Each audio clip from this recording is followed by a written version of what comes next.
Deus abençoe cada um. Amém. Eu vou fazer uma oração primeiro. E que não olha para mim não. Olha mais para a palavra de Deus. Porque é só Deus mesmo que pode fazer alguma coisa por nós. A gente tenta, sabe, esforça, mas quem faz a obra mesmo é Deus. Queria que vocês orassem para mim também, porque eu sou meio... tenho um pouco de nervosismo. E desculpa pela última vez que eu fiquei meio tremo. Às vezes ficou meio desajeitado. Aí vamos orar, gente. Senhor Deus, Deus Todo-Poderoso, o Senhor já está aqui presente em nosso meio. O Senhor é maravilhoso, Deus. O Senhor é aquele que merece toda a honra e toda a glória. Que o Senhor venha usar, Pai, a mim. Que o Senhor venha tirar a minha interpretação, os meus pensamentos errados, todo o engano, Pai, que há dentro de mim. Porque esse aqui é um povo do Senhor e eles não merecem ser enganados, Pai. É só o Senhor que pode fazer algo por eles. Tenha misericórdia, Pai, de todos nós, principalmente de mim, Pai, que não mereço estar aqui, que não sou digno. E que o Senhor venha derramar o Teu Espírito Santo, Pai, a Tua santa presença para dentro dos nossos corações, nos enchendo, nos dando força, coragem, Pai, para vencer este mundo, Pai, que está cada vez ficando pior. Senhor, te peço no nome de Jesus Cristo, que o Senhor nos ajude nesta noite. Muito obrigado, Pai amado. Amém. Irmãos, eu notei algumas escrituras aqui. Se vocês quiserem abrir a Bíblia e ler. E olhar somente para a palavra, gente. Não olhar para o meu jeito, não. Aí tá, duas escrituras. Em Provérbios, capítulo 6,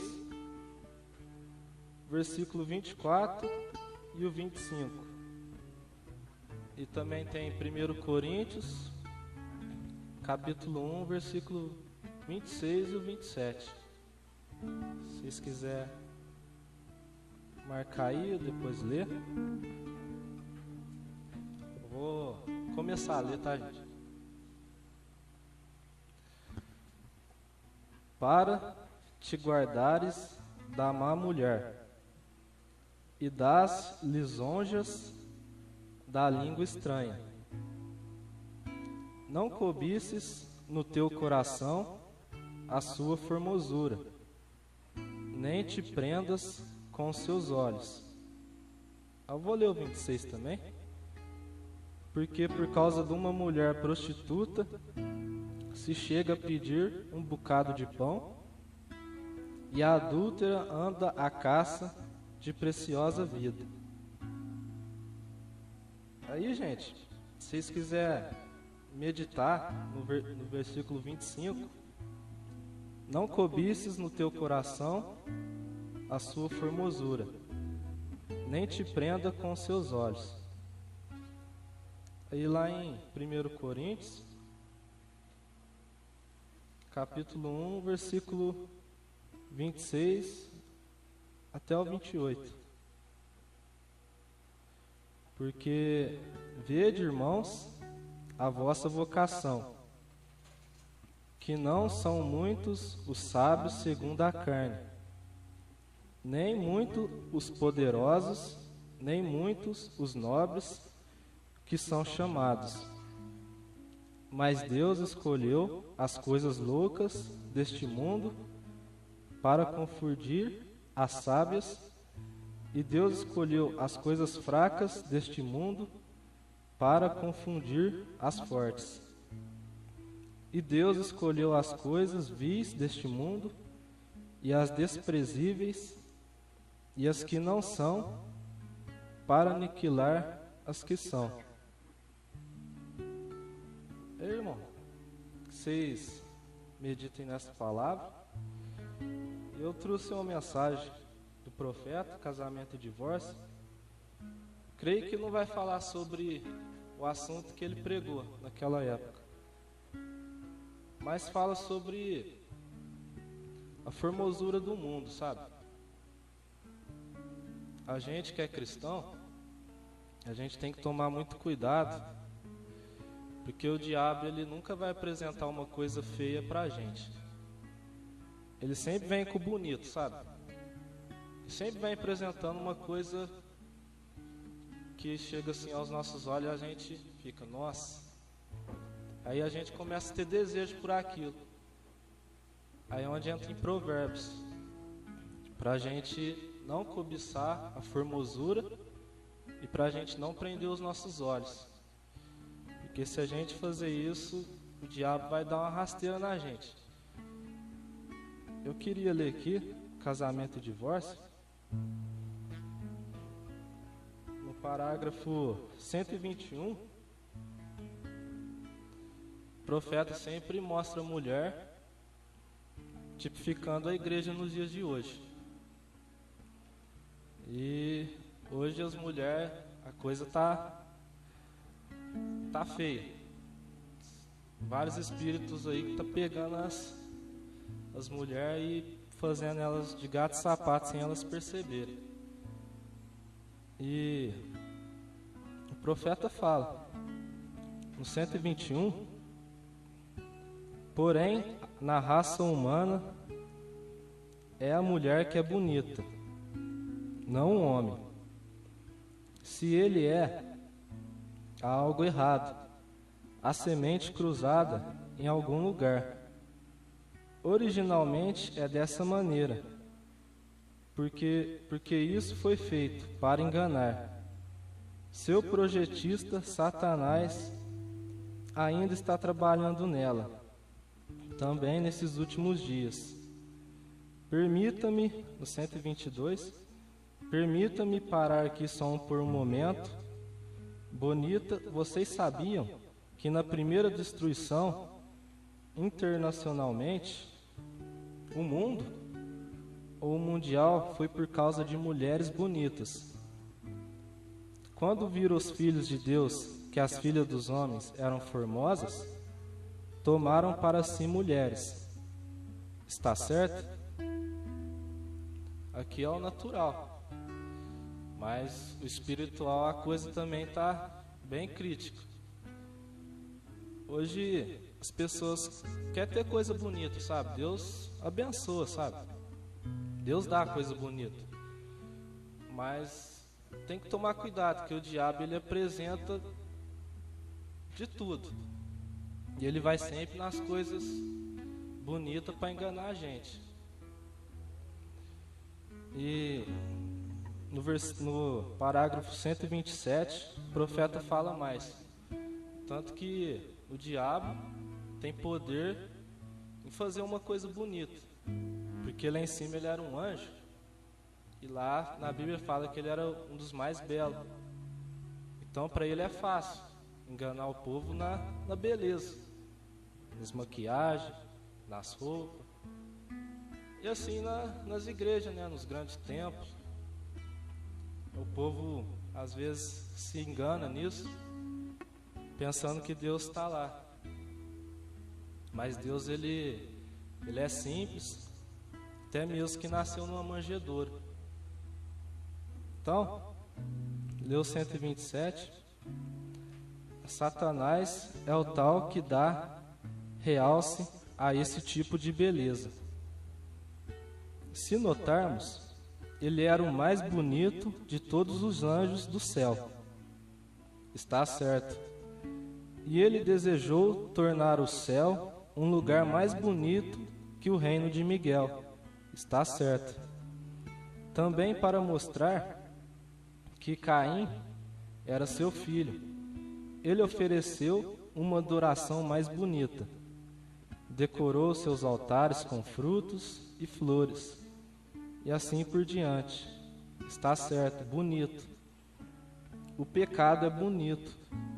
o que chamamos de beleza hoje, e o pecado é enganoso por meio da beleza. Você nunca olharia para uma mulher descendo na rua e diria o que está em seu coração. Está vendo? Porém, eu quero dizer estas coisas, de modo que possa ver porque Satanás é seu projetista. Isso é exatamente certo. Seu próprio filho provou isto. Caim agora, ela é bonita de modo que possa enganar. O 128. O mundo é bonito, de modo que possa enganar. Eu quero dizer os cosmos, a ordem do mundo, e bonito de modo que possa enganar. Lugares grandes e finos e luxo. Que o profeta está mostrando que o diabo está na riqueza. Assim, Deus abençoe, igual eu falei. Mas a gente que é cristão tem que tomar cuidado, porque o nosso mundo não é aqui. E a gente tem que buscar as coisas de cima.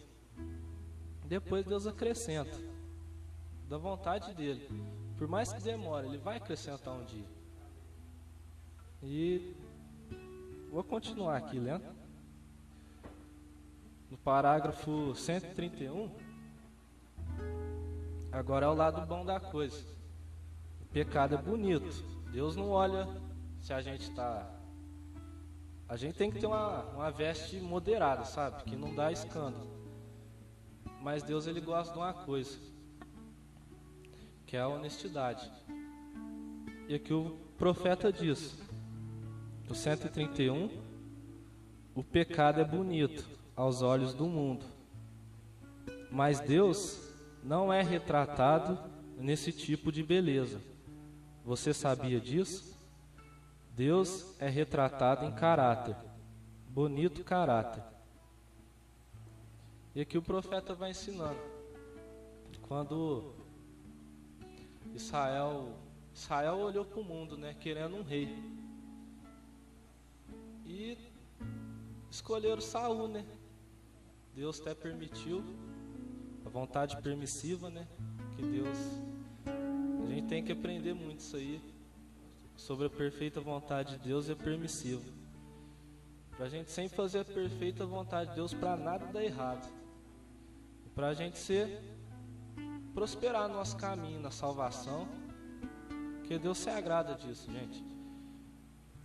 E quando Israel desejou Saul, o profeta vem ensinando que Saul era um homem forte. Era um homem aparente, sabe? Tinha ombros largos. E o povo viu o mundo, as coisas do mundo, e quis ter um rei para eles. É em onde que a gente tem que tomar cuidado. A gente não pode olhar o mundo lá fora. Certo que a gente anda por aí, a gente não é cego e a gente às vezes acaba olhando. Mas Deus dá graça para a gente esquivar do mal. E vou continuar lendo aqui. Agora o povo escolheu Saul.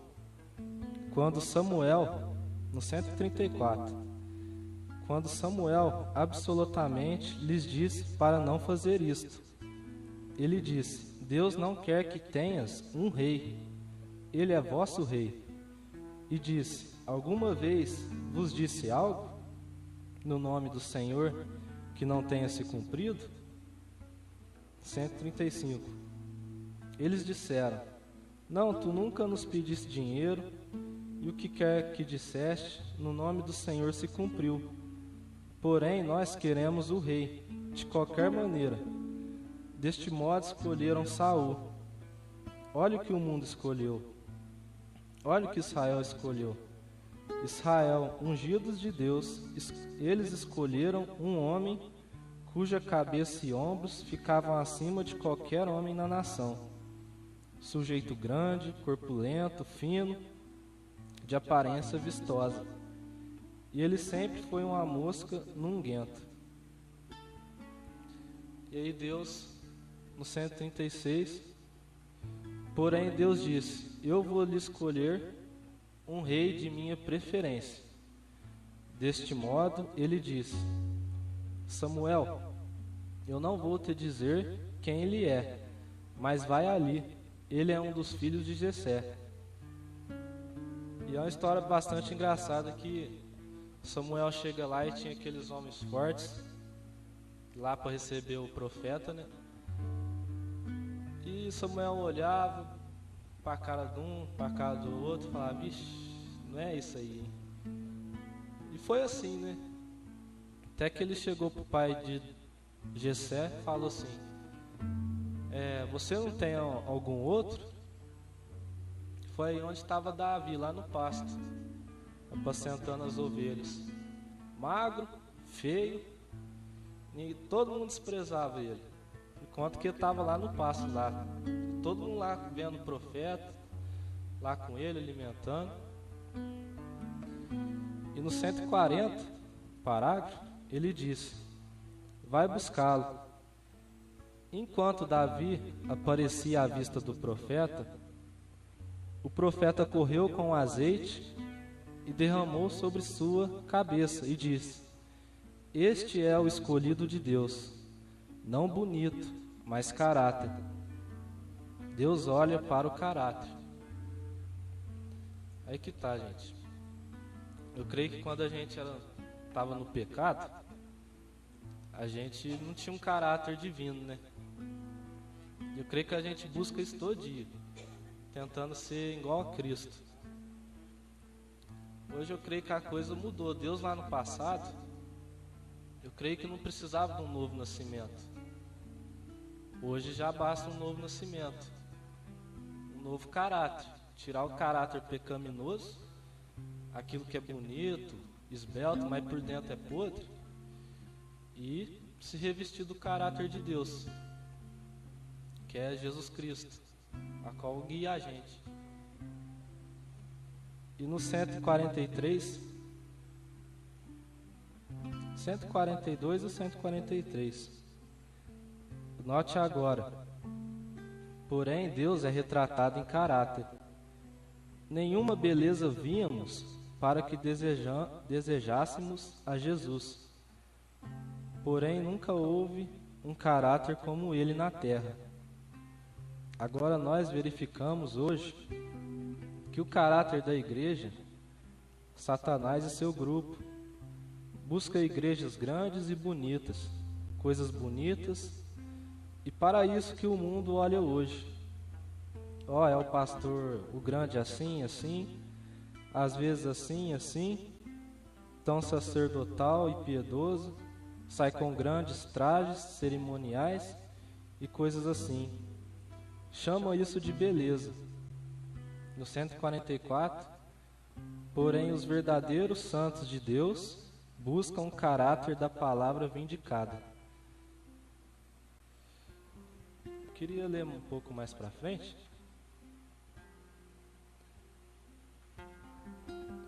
No 146, o profeta falando de Davi ainda. Foi assim que aqueles Joabe e aquelas personalidades com Davi, um sujeito pequeno, porém eles viram o homem que estava nele. Eles viram que Deus estava nele, e eles sabiam que eles chegariam ao poder algum dia. Um matou aqueles outros 5 irmãos de Golias sozinhos, um matou 300 homens, quando algumas mulheres estavam colhendo um pouco de feijão para o jantar, e o exército tinha ido embora, e ele apanhou uma lança e matou 300 homens, filisteus. Caráter, porque eles permaneceram exatamente ao lado de Davi. Eles sabiam que a unção estava sobre ele, e eles sabiam que ele chegaria ao poder. Aí, irmãos, eu estava lá no quarto pedindo para Deus, sabe, alguma coisa assim, e o profeta fala que Jesus Cristo é o filho de Davi, né? Um pouco mais para frente, eu vou ler para não ficar só nas minhas palavras. No 204, Davi, o rei que representou o Cristo. Tenha isso em mente. Davi representou o Cristo. Vocês creem nisso? Cristo está sentado, vai se sentar no trono dele. E este Davi, um homem segundo o coração de Deus, teve 500 esposas. Estão vendo o que quero dizer? Davi com suas 500 esposas, Salomão com suas 1000. Salomão é filho de Davi no natural, o que representa Jesus Cristo. O filho de Davi no espiritual, porém, essa vida natural de sexo esta será espiritual, criada. Por quê? Criada, vejam, assim que foi no princípio, mas não agora, nesta vida em que nós vivemos agora. Aí, Davi representa Cristo. Aqui fala que Davi teve 500 esposas. Cristo é o nosso esposo e nós é a noiva. E a noiva é composta de vários membros espalhados pelo mundo. Davi teve muitas esposas, mas tudo isso para o Velho Testamento tipifica o Novo. E Davi, que é Cristo, teve aqueles valentes. Lá em 1 Crônicas, no capítulo 11, se vocês quiserem ler, fala dos valentes de Davi. E eles eram valentes mesmo. Peraí, gente, tem anotado algumas escrituras?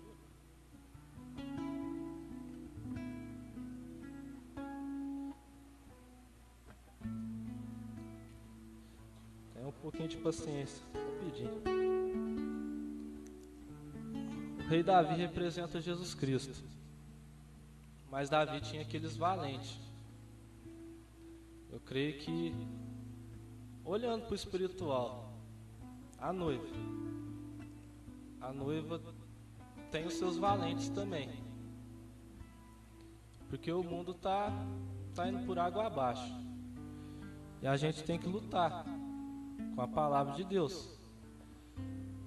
Às vezes, igual ele deixou um mandamento: pregar o evangelho a toda criatura. Quem crer e for batizado será salvo. Às vezes eu fico um pouco meio triste por não estar fazendo isso, porque a igreja foi designada para isso, pregar o evangelho. E sim, Deus vai ensinando a gente. Se a gente olhar lá para o passado, esses valentes, vê que eles eram valentes mesmo. Esteve ao lado de Davi, que era Jesus Cristo, guerrearam ao lado dele. Uns matou 300 filisteus. E assim, teve vários que mataram.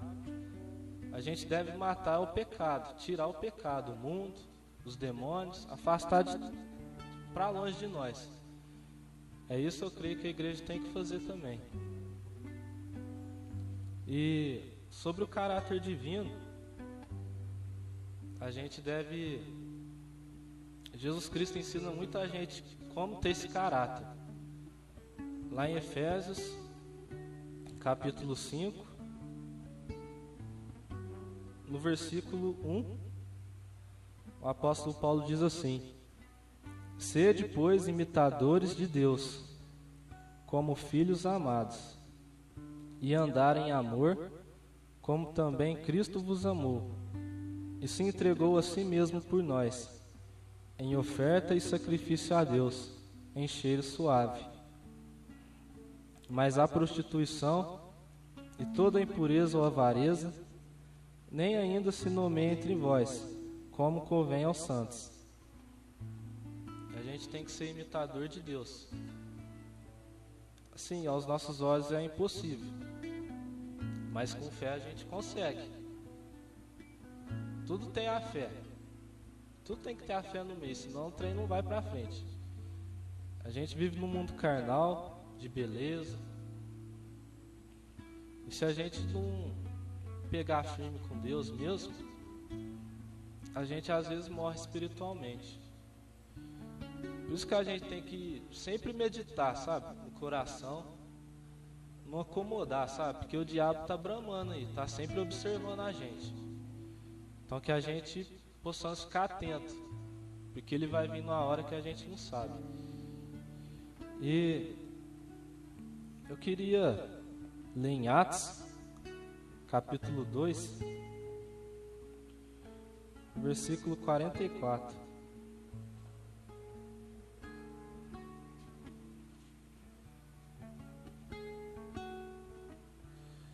Isso mostra sobre como a igreja deve ser, sabe? Eu fico meditando, lá no passado, a igreja era só num espírito. Eles comiam, repartiam o pão, bebiam, sabe? Perseveravam nas orações. Hoje a coisa já está totalmente fora de rumo. Hoje a igreja se denominou. Um às vezes quer ser melhor do que o outro. Me perdoa, irmão, não estou falando isso para magoar, não. Um quer ser melhor do que o outro. É assim, um quer mostrar que tem um grande templo, que é isso, que é aquilo. Mas Deus passa longe. Deus passa longe disso. Deus, ele quer ver a gente simples, com fé nele, com dedicação. E que a gente possamos ficar no mesmo espírito que era naquele passado. Porque o profeta veio trazer nós lá no princípio, naquele mesmo espírito. E aqui no Atos capítulo 2, versículo 44, e todos os que criam estavam juntos, e tinham tudo em comum. Tinha tudo em comum. Imagina como era lá, tudo em comum. Hoje nós não falando assim, mas tá tudo em comum. Tá tudo bagunçado. A igreja, Satanás jogou ela numa situação que tá cruel. E ela tá bonita. Tá bonita por fora. Tem grandes... Tem tudo lá dentro. Que é a era de Laodiceia. Mas que a gente não vem olhar isso, sabe? Que isso não vai edificar nada. E queria ler mais uma escritura, que é em Hebreus, pra gente esforçar, sabe? Esforçar, porque a gente está no tempo do fim. Em Hebreus capítulo 11, versículo 31. Deus sempre dá exemplo pra gente animar na fé, sabe? Igual eu falo dos valentes de Davi. Eu creio que é a noiva tem que ser valente, igual o irmão Elcio falou. Às vezes a gente é covarde e Deus não se agrada disso. A gente tem que ser valente, mas com cautela, para não magoar as pessoas. E aqui, no versículo 32, Hebreus capítulo 11, versículo 32. E que mais direi? Faltar-me-ia o tempo contando de Gideão, e de Baraque, e de Sansão, e de Jefité, e de Davi, e de Samuel e dos profetas, os quais pela fé venceram reinos, praticaram a justiça, alcançaram promessas, fecharam a boca dos leões, apagaram a força do fogo, escaparam do fio da espada, da fraqueza tiraram forças, na batalha se esforçaram, puseram em fugida os exércitos dos estranhos. E as mulheres receberam pela ressurreição os seus mortos. Uns foram torturados, não aceitando o seu livramento, para alcançarem uma melhor ressurreição, e outros experimentaram escarnios e açoites e até cadeias e prisões. Foram apedrejados, cerrados, tentados, mortos ao fio da espada, andaram vestidos de peles de ovelhas e de cabras, desamparados, aflitos e maltratados, dos quais o mundo não era digno, errantes pelo desertos e montes, e pelas covas e cavernas da terra. E todos estes, tendo tido testemunho pela fé, não alcançaram a promessa, provendo Deus alguma coisa melhor a nosso respeito, para que eles, sem nós, não fossem aperfeiçoados. Sabe, às vezes, o ser humano é fraco. E Deus, Ele quer os fracos para envergonhar os fortes. Não leva isso como uma crítica ou uma má interpretação. Mas a gente olhando lá no passado, em Atos, o jeito que era a igreja lá no passado e o jeito que a igreja está hoje. Lá no passado, eles eram apedrejados, soltavam ele nas covas dos leões, fazia de tudo para ver eles mortos. Hoje a gente tem liberdade de falar, mas eu creio que aquela igreja estava muito ungida. E é isso que a gente precisa, estar sempre nos fortificando em Deus, porque a gente possa criar coragem, sabe, gente? Criar coragem, pregar o evangelho, porque Deus quer ver a igreja assim, mas com cuidado, sabe? Sempre pregar o que o profeta pregou e o que a Bíblia está falando, pra gente não equivocar, sabe? E é isso que eu queria falar. Que Deus abençoe cada um, que isso possa servir de força. E cuidado com o mundo, com as coisas bonitas, com as igrejas, denominação, que está bonita também. Às vezes a gente olha aqui, falou como eu queria ver isso cheio, né? Às vezes é simplesinho, mas Deus está aqui. Por mais simples que seja, Deus está aqui. Então a parte lá que o profeta fala, não te estribe nos teus próprios entendimentos. Que ele fala que ele é o sumo sacerdote que pode ser tocado pelas nossas fraquezas e sentimentos. A gente pode tocar Jesus Cristo. A gente não vê, mas a gente consegue. Com fé a gente consegue. E é isso, irmãos. Não leva a mal o que eu falei. Que Deus abençoe a cada um.